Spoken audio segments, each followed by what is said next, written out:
त्रिगुणाकारं त्रिनेत्रं च त्रियायुधम् त्रिजन्म पापसंहारम् एकबिल्वं शिवार्पणम् त्रिशाखैर्बिल्वपत्रैश्च अच्छिद्रैः कोमलैः शुभैः शिवपूजां करिष्यामि एकबिल्वं शिवार्पणम् अखण्डबिल्वपत्रेण पूजितनन्दिकेश्वरे शुध्यन्ति सर्वपापेभ्यः एकबिल्वं शिवार्पणम् सालग्रामशिलामेकं जातु विप्राययोर्भयेत् सोमयज्ञमहापुण्यम् एकबिल्वं शिवार्पणम् दन्तिकोटिसहस्राणि वाजपेयशतानि च कोटिकन्या महादानम् एकबिल्वं शिवार्पणम् पार्वत्या स्वेदतोत्पन्नं महादेवस्य च प्रियम् बिल्ववृक्षं नमस्यामि एकबिल्वं शिवार्पणम् दर्शनं बिल्ववृक्षस्य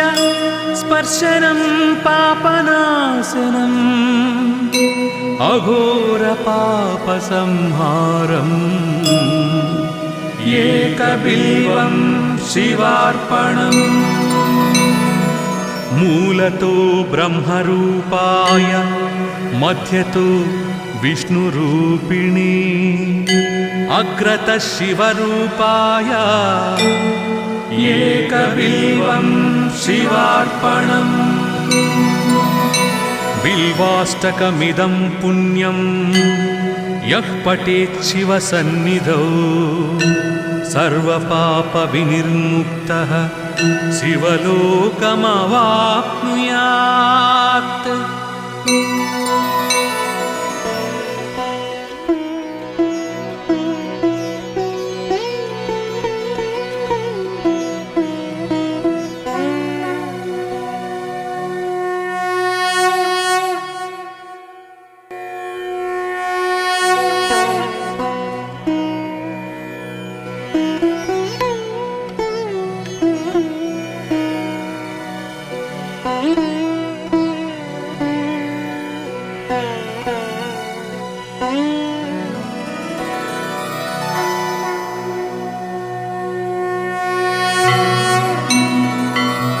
त्रिदलं त्रिगुणाकारं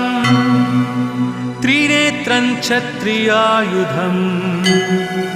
त्रिजन्म पापसंहारम् एकबिल्वं शिवार्पणम् त्रिशाखैर्बिल्वपत्रैश्च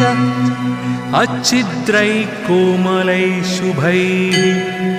शिवपूजां करिष्यामि एकबिल्वं शिवार्पणम् अखण्डबिल्वपत्रेण पूजितनन्दिकेश्वरे शुध्यन्ति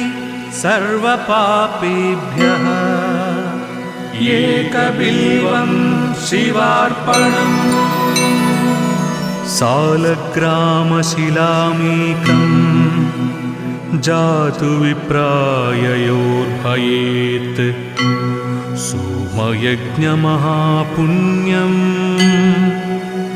एकबिल्वं शिवार्पणम् दन्तिकोटिसहस्राणि वाजपेयशतानि च कोटिकन्या महादानम् एकबिल्वं शिवार्पणम्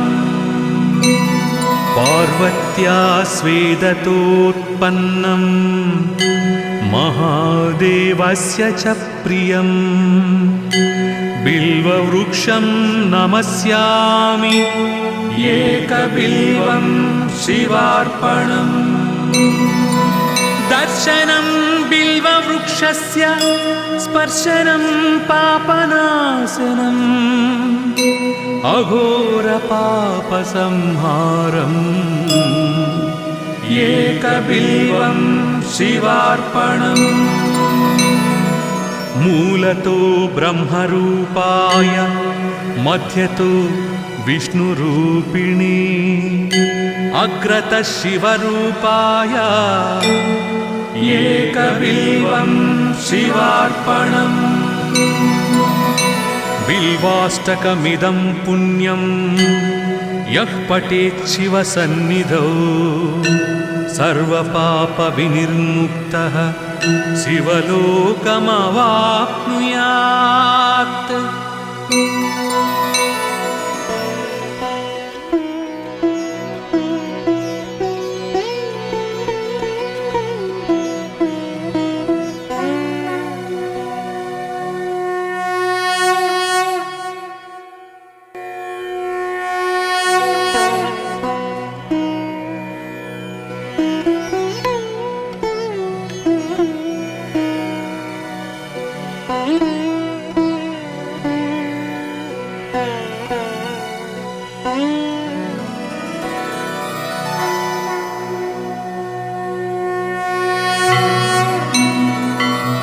त्रिदलं त्रिगुणाकारं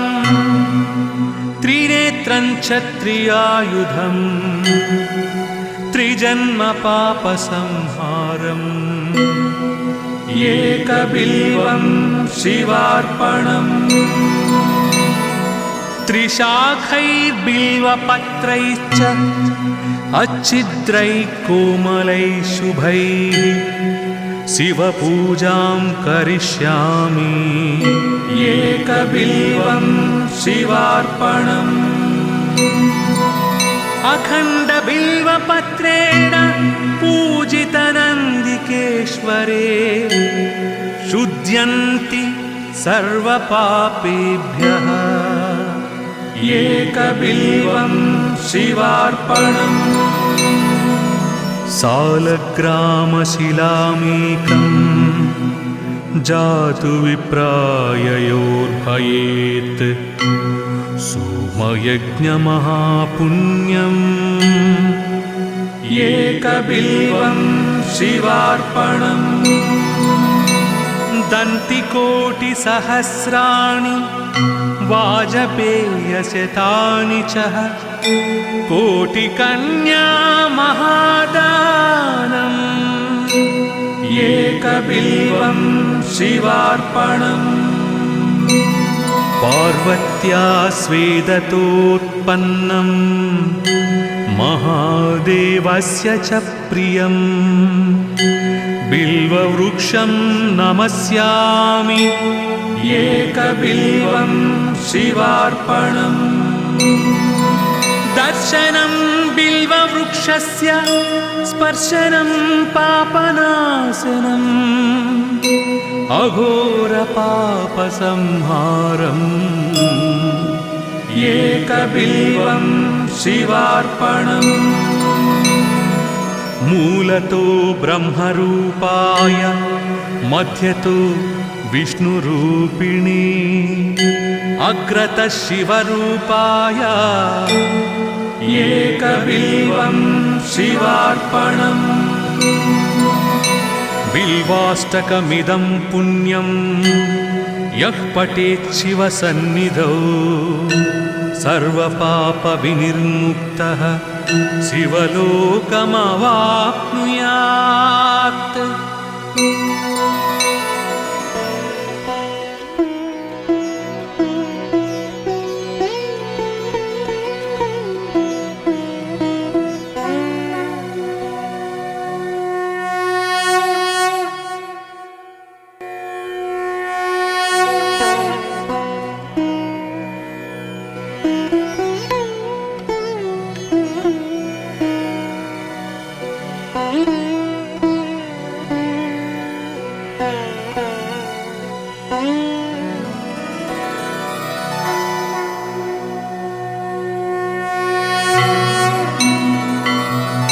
त्रिदलं त्रिगुणाकारं त्रिनेत्रं च त्रियायुधम् त्रिजन्म पापसंहारम् एकबिल्वं शिवार्पणम् त्रिशाखैर्बिल्वपत्रैश्च अच्छिद्रैः कोमलैः शुभैः शिवपूजां करिष्यामि एकबिल्वं शिवार्पणम् अखण्डबिल्वपत्रेण पूजितनन्दिकेश्वरे शुध्यन्ति सर्वपापेभ्यः एकबिल्वं शिवार्पणम् सालग्रामशिलामेकं जातु विप्राययोर्भयेत्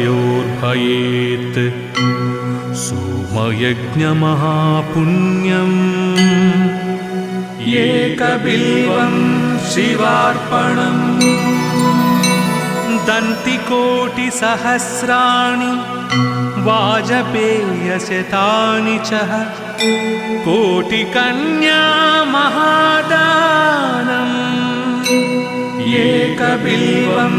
शिवार्पणम् पार्वत्या स्वेदतोत्पन्नं महादेवस्य च प्रियं बिल्ववृक्षं नमस्यामि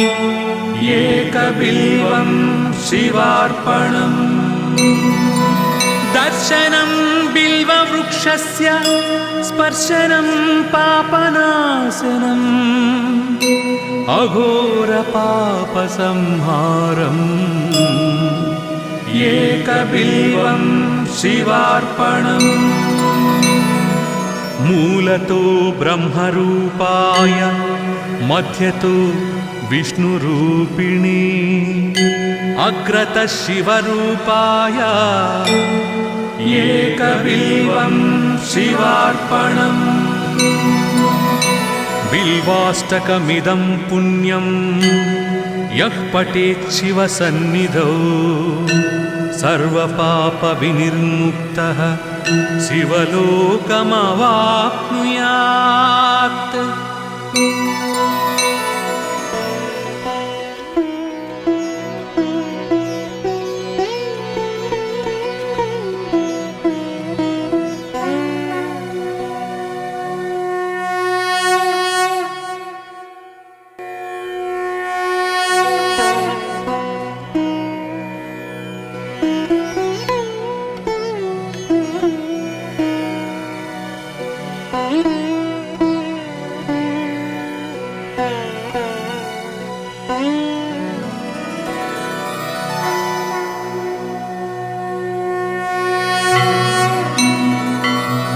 त्रिदलं त्रिगुणाकारं त्रिनेत्रं च त्रियायुधम् त्रिजन्म पापसंहारम् एकबिल्वं शिवार्पणम् त्रिशाखैर्बिल्वपत्रैश्च अच्छिद्रैः कोमलैः शुभैः शिवपूजां करिष्यामि एकबिल्वं शिवार्पणम् अखण्डबिल्वपत्रेण पूजितनन्दिकेश्वरे शुध्यन्ति सर्वपापेभ्यः एकबिल्वं शिवार्पणम् सालग्रामशिलामेकं जातु विप्राययोर्भयेत् सोमयज्ञमहापुण्यम् एकबिल्वं शिवार्पणम् दन्तिकोटिसहस्राणि वाजपेयशतानि च कोटिकन्या महादानम् एकबिल्वं शिवार्पणम् पार्वत्या स्वेदतोत्पन्नं महादेवस्य च प्रियं बिल्ववृक्षं नमस्यामि एकबिल्वं शिवार्पणम् दर्शनं बिल्ववृक्षस्य स्पर्शनं पापनाशनम् अघोरपापसंहारम् एकबिल्वं शिवार्पणम् मूलतो ब्रह्मरूपाय मध्यतो विष्णुरूपिणी अग्रतः शिवरूपाय एकबिल्वं शिवार्पणम् बिल्वाष्टकमिदं पुण्यं यः पठेत् शिवसन्निधौ सर्वपापविनिर्मुक्तः शिवलोकमवाप्नुयात्।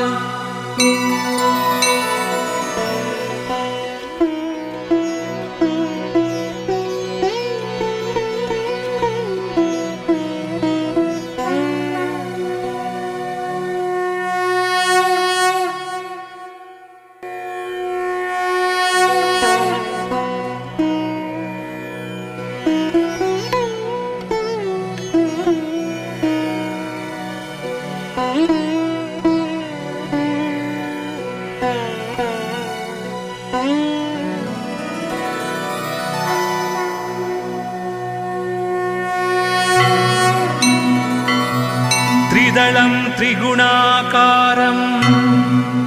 त्रिनेत्रं क्षत्रियायुधं त्रिजन्म पापसंहारम् एकबिल्वं शिवार्पणम् त्रिशाखैर्बिल्वपत्रैश्च अच्छिद्रैः कोमलैः शुभैः शिवपूजां करिष्यामि एकबिल्वं शिवार्पणम् अखण्डबिल्वपत्रेण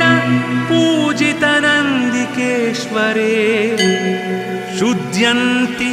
सर्वपापेभ्यः एकबिल्वं शिवार्पणम् सालग्रामशिलामेकं जातु विप्राययोर्भयेत् सोमयज्ञमहापुण्यम् एकबिल्वं शिवार्पणम् दन्तिकोटिसहस्राणि वाजपेयशतानि च कोटिकन्या महादानम् एकबिल्वं शिवार्पणम् पार्वत्या स्वेदतोत्पन्नं महादेवस्य च प्रियं बिल्ववृक्षं नमस्यामि एकबिल्वं शिवार्पणम् दर्शनं बिल्ववृक्षस्य स्पर्शनं पापनाशनम् अघोरपापसंहारम् एकबिल्वं शिवार्पणम् मूलतो ब्रह्मरूपाय मध्यतो विष्णुरूपिणी अग्रतः शिवरूपाय एकबिल्वं शिवार्पणम् बिल्वाष्टकमिदं पुण्यं यः पठेत् शिवसन्निधौ सर्वपापविनिर्मुक्तः शिवलोकमवाप्नुयात्।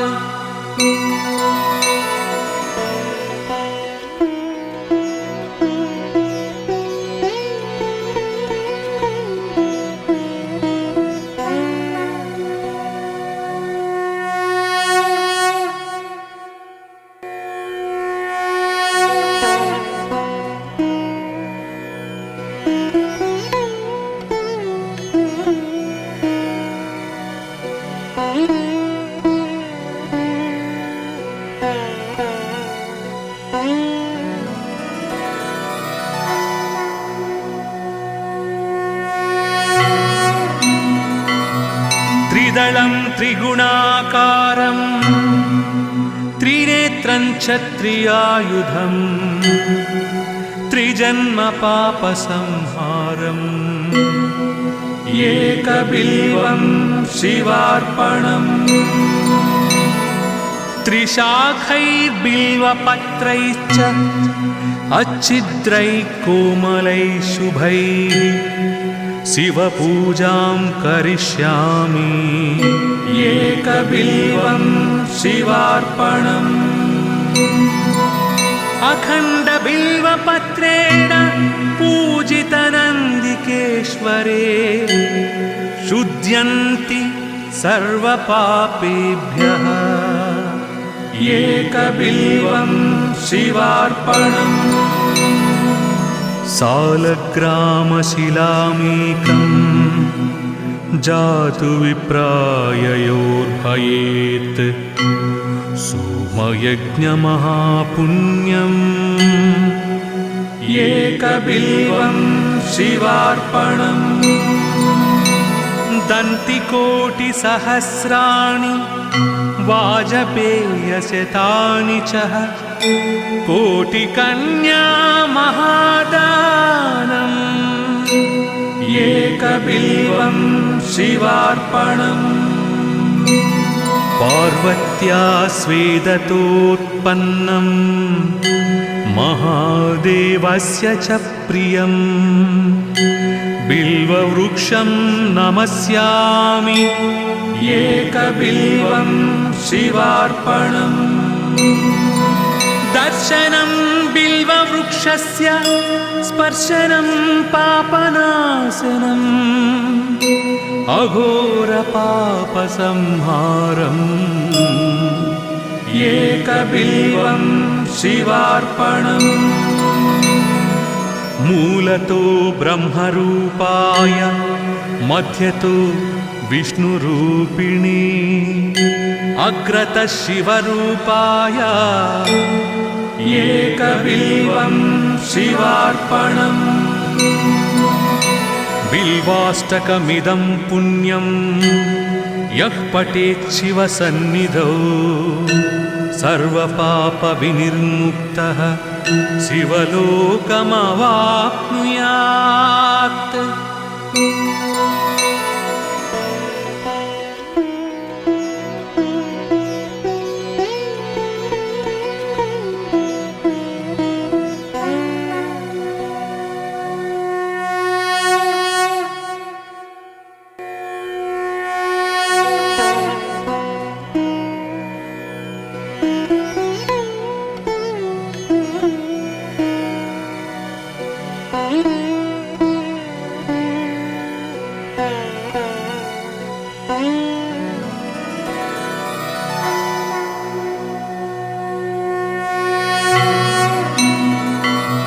त्रिदलं त्रिगुणाकारं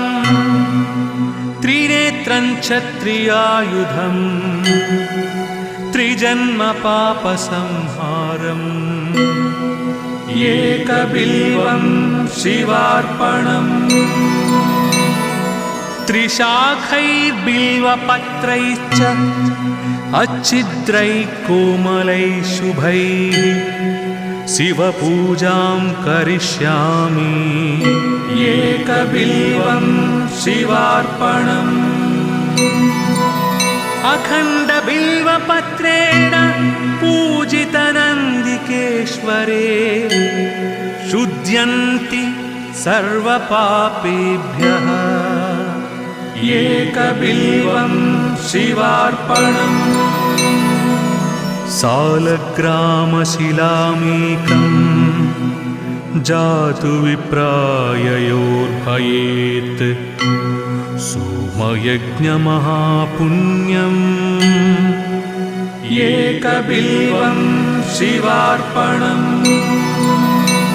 दन्तिकोटिसहस्राणि वाजपेयशतानि च कोटिकन्या महादानम् एकबिल्वं शिवार्पणम् पार्वत्या स्वेदतोत्पन्नं महादेवस्य च प्रियम् बिल्ववृक्षं नमस्यामि एकबिल्वं शिवार्पणम्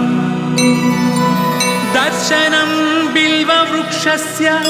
स्पर्शनं पापनाशनम् अघोरपापसंहारम् एकबिल्वं शिवार्पणम् मूलतो ब्रह्मरूपाय मध्यतो विष्णुरूपिणी अग्रतः शिवरूपाय एकबिल्वं शिवार्पणम् बिल्वाष्टकमिदं पुण्यं यः पठेत् शिवसन्निधौ सर्वपापविनिर्मुक्तः शिवलोकमवाप्नुयात्।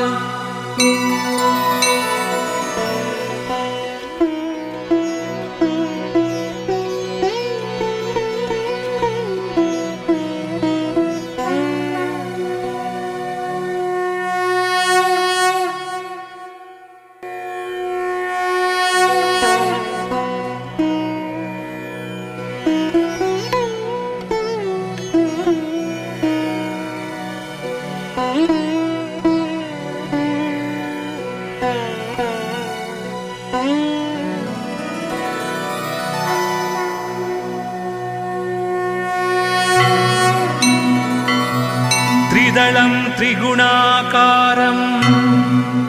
त्रिनेत्रं क्षत्रियायुधं